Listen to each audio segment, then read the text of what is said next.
के आश्वासन दीची जो खूब जल्द से जल्द दावा के साथ मैं कहता हूँ कि अगला दिन ये गोविंद सारदा मालिक नहीं रहेगा।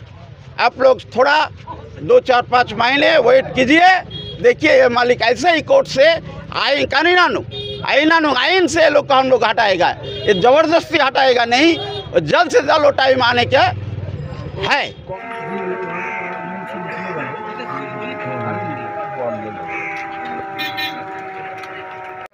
আমি এখানকার শ্রমিক অবসরপ্রাপ্ত, আমার নাম তরুণ চ্যাটার্জি।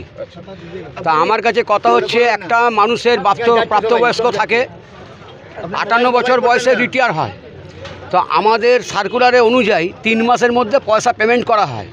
সেই পয়সা আমি পেয়েছি 8 বছর বাদে পিএফের টাকা, এবং আমার এখানে 75,700 টাকা লোন ছিল।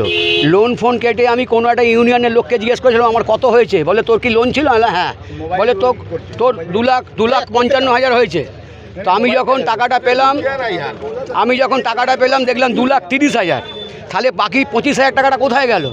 1 নম্বর। 2 নম্বর হচ্ছে কোন সার্কুলারে আছে একটা লোক রিটায়ার হওয়ার পর 8 বছর তাকে আটকে রেখে দেয়? ঠিক আছে, আমি লাস্টে আর কাজ করতে পারছি না, কাজ ছেড়ে দিতে বাধ্য হয়েছি। কিন্তু আমার গ্র্যাচুইটি আমার কেন 15, 16, 17, 18, 19, 20, 21, 22, 23, 24, 25 এই 10 বছরের লোকের গ্র্যাচুইটি আটকে রেখে দিয়েছে। আর মানে অধিকারটা কে দিয়েছে? অবসরপ্রাপ্ত হয়ে গেছে, সে কাজ ছেড়ে দিয়ে তাকে চাকরি থেকে মুক্ত করে তাকে সমস্ত পয়সা করিয়ে দিয়ে তাকে বিদায় দেওয়া হোক। ঠিক আছে, কিন্তু বাইরের লোককে বেশি পয়সা দিয়ে এখানে রাখা হচ্ছে, আর এইখানকার লোক কম পয়সা দিয়ে হলে তাদের উপর মেজাজ নেওয়া হচ্ছে এবং গেটের বাইরে করে দেওয়া হচ্ছে। এর প্রতিকার আমরা চাই।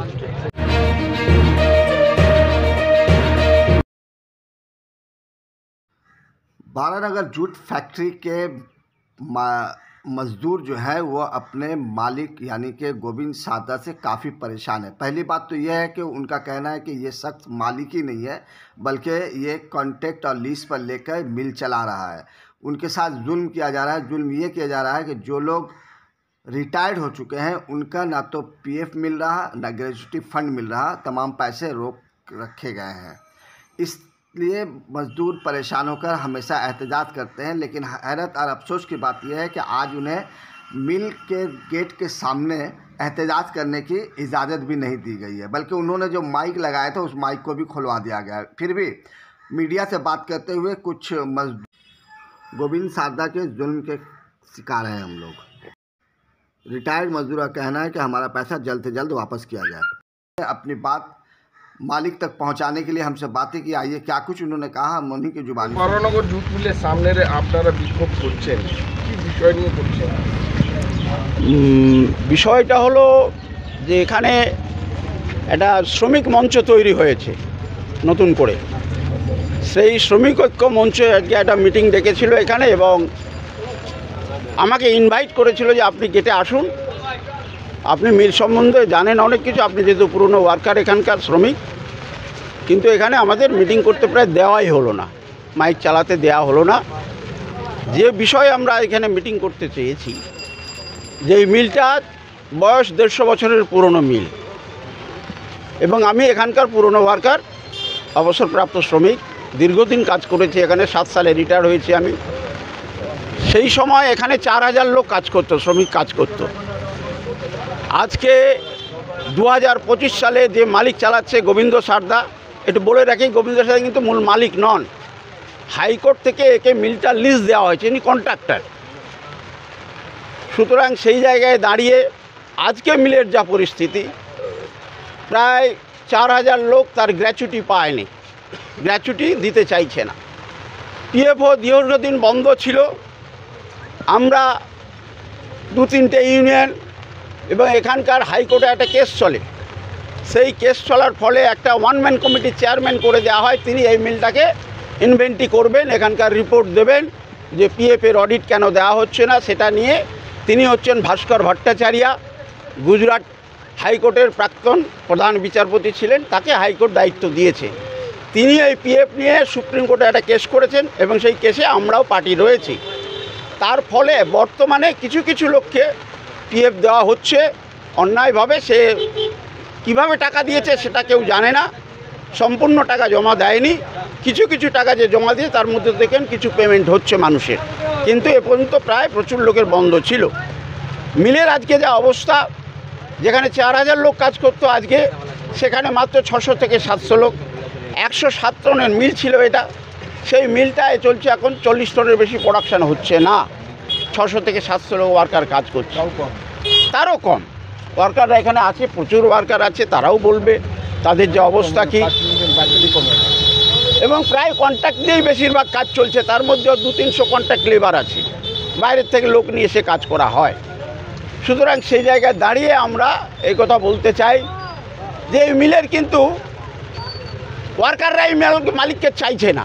আপনি জিজ্ঞাসা করে দেখতে পারবেন যত ওয়ার্কার এখন বেরোচ্ছে, এই ওয়ার্কাররা কোনো ওয়ার্কার এই মালিককে চাইছে না। এই জবরদস্তি কিছু লোককে দিয়ে, এবং এখানকার যে সমস্ত ইউনিয়ন আছে আরও, তাদের যে কর্তব্য ছিল যে আজকে গোডাউন ভর্তি মিলে, আপনি দেখবেন আমুল কোম্পানি থেকে রয়ে প্রায় এখন 17 থেকে 18টা গোডাউন তৈরি হচ্ছে, এবং সেখান থেকে প্রায় 2,80,00,000 টাকা রোজগার করছে। কিন্তু ওয়ার্কারের পয়সা দেওয়া তিনি মনে করছেন না যে ওয়ার্কারের গরিব মানুষের গ্র্যাচুইটি দেওয়া হোক। এবং এখানকার আর যারা ইউনিয়ন আছে তাদের যে কর্তব্য করার, যে বাধা দান করা, কিন্তু তারা কোনোটাতেই নেই, তারা বরঞ্চ মালিককে তারা সাহায্য করছে। আপনারা কি চাইছেন? আমরা চাইছি যে এই মালিক হাটাও, মিল বাঁচাও, পরিষ্কার কথা।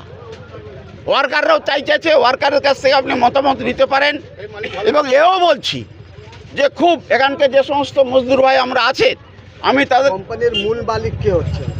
মূল মালিক গোবিন্দ সাথে কেউ নেই, ও একটা যাকেও জানেন তো, এদের বাইরের কাউকে ধরুন একটা ওয়ার্কারকে, বাড়ির চাকরকে একটা চেয়ারম্যান দাঁড় করিয়ে দিয়েছে। যেমন बालानगर जूट मिल में आज जो इतने लोग प्रतिवाद कर रहे हैं, इसका खास वजह क्या है, क्या बोलना चाहते हैं? एक्चुअली आज जो श्रमिकों ने यहाँ पर एक मंच लगाया था, मीटिंग का एक मंच सजाया था कि हम लोग मजदूरों के हक में कोई बोलने वाला यहाँ नहीं है, कोई भी यूनियन, खास करके एक ऐसा यूनियन का यह नेता है जो नेता हो करके भी वो मालिक जैसा उनका व्यवहार है। तो उनके प्रतिवाद में, क्योंकि वही मिल को जो है हैंडलिंग कर रहे हैं इनडायरेक्टली, समझ लीजिए मालिक जैसा है ना, तो उनके विरुद्ध में यहाँ पर मजदूरों का भी क्षोभ है ना। तो वो लोग हमें कांटेक्ट करके आज बुलाया था कि आप आइए, थोड़ा सा मजदूरों के हक में जो बात है उसको रखिए। तो हम आए थे, लेकिन आने के बाद दुर्भाग्यवश देखा गया क्या कि जो माइक लगा था यहाँ पर, तो माइक का जो लगाने वाला जो मिस्त्री था वो शायद यहाँ पर मजदूर है, उनको डर दिखा करके मिल के अंदर बुला लिया गया, बोला माइक नहीं चालू होगा। तो इससे साफ झलकता है कि जब एक माइक लगा के, जो हमारा संवैधानिक राइट है जो मजदूरों के हक में लड़ने का, बोलने का, वो लड़ाई को नहीं लड़ने देना चाहता, तो इससे साफ समझ में आता है कि यहाँ का मजदूरों का अवस्था क्या होगा। এমডি জানে আলম কি ব্যাপারটা কি বলুন? ব্যাপারটা কি, এই বড় জুট মিল फैक्ट्री যা চলছে আমাদের, जो चल रहा पुराना फैक्ट्री, ये मतलब ठीक नहीं चल रहा। और जो भी चल रहा ये मतलब कि एक जोर जुल्म करके चल रहा है, जैसे हंटर मारा जा रहा है पब्लिक को, उस तरह चलाया जा रहा है, ये ठीक नहीं चलाया जा रहा। और ये मालिक जो है, ये मालिक नहीं है, मालिक अभी कोर्ट का, अभी बाहर देश का मालिक था। ये कौन है मालिक? कौन है मालिक? कोई नहीं है अभी ये जो मिल का जो पूरा ये है ना, ये हाई कोर्ट का अंदर में है। अब हाई कोर्ट से ये लीज में लिया है, 20 साल के लिए लीज में लिया है। 20 साल अभी हुआ नहीं, उसको लीज में 20 साल के लिए लिया है। क्या साल हुआ अभी? कुछ बच्चों में 20 आप लोग क्या चाह रहे हैं? हाँ। क्या चाह रहे हैं? हम लोग चाह रहे हैं कि यहाँ का पब्लिक सुरक्षित रहे, अच्छा रहे, काम करे। और यहाँ पर जितना चापा चापी किया जा रहा है, यहाँ वर्कर को भगा दिया जा रहा है। वर्कर को भगा करके बाहर के आदमी को ला करके कम पैसा में काम कराया जा रहा है। आप लोग का मेन डिमांड क्या है? मेन दिमाग है कि यहाँ के आदमी को काम दिया जाए, और मशीन ठीक चलाया जाए, और सुरक्षित चलाया जाए, अच्छा चलाया जाए। मालिक नहीं रहेगा तो कैसे होगा? तो मालिक किसी और मालिक को लाया जाएगा, ये मालिक नहीं चलेगा, ये मालिक नहीं चलेगा, ये मालिक छोटा मालिक है, চিটিংবাজ মালিক है। আমি এখানকার শ্রমিক, অবসরপ্রাপ্ত। আমার নাম তরুণ চ্যাটার্জি। তা আমার কাছে কথা হচ্ছে, একটা মানুষের প্রাপ্তবয়স্ক থাকে, 58 বছর বয়সে রিটায়ার হয়, তো আমাদের সার্কুলারে অনুযায়ী 3 মাসের মধ্যে পয়সা পেমেন্ট করা হয়। সেই পয়সা আমি পেয়েছি 8 বছর বাদে পিএফের টাকা, এবং আমার এখানে 75,700 টাকা লোন ছিল। লোন ফোন কেটে আমি কোনো একটা ইউনিয়নের লোককে জিজ্ঞেস করেছিলাম আমার কত হয়েছে, বলে তোর কি লোন ছিল? হ্যাঁ। বলে তোর 2,55,000 হয়েছে। তো আমি যখন টাকাটা পেলাম দেখলাম 2,30,000। তাহলে বাকি 25,000 টাকাটা কোথায় গেল? 1 নম্বর। 2 নম্বর হচ্ছে কোন সার্কুলারে আছে একটা লোক রিটায়ার হওয়ার পর 8 বছর তাকে আটকে রেখে দেয়।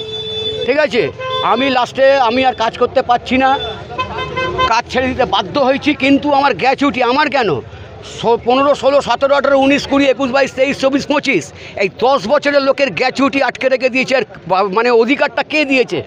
অবসরপ্রাপ্ত হয়ে গেছে, সে কাজ ছেড়ে দিয়ে তাকে চাকরি থেকে মুক্ত করে তাকে সমস্ত পয়সা করিয়ে দিয়ে তাকে বিদায় দেওয়া হোক। ঠিক আছে, কিন্তু বাইরের লোককে বেশি পয়সা দিয়ে এখানে রাখা হচ্ছে। আর এইখানকার লোক কম পয়সা দিয়ে হলে তাদের উপর মেজাজ নেওয়া হচ্ছে এবং গেটের বাইরে করে দেওয়া হচ্ছে। এর প্রতিকার আমরা চাই।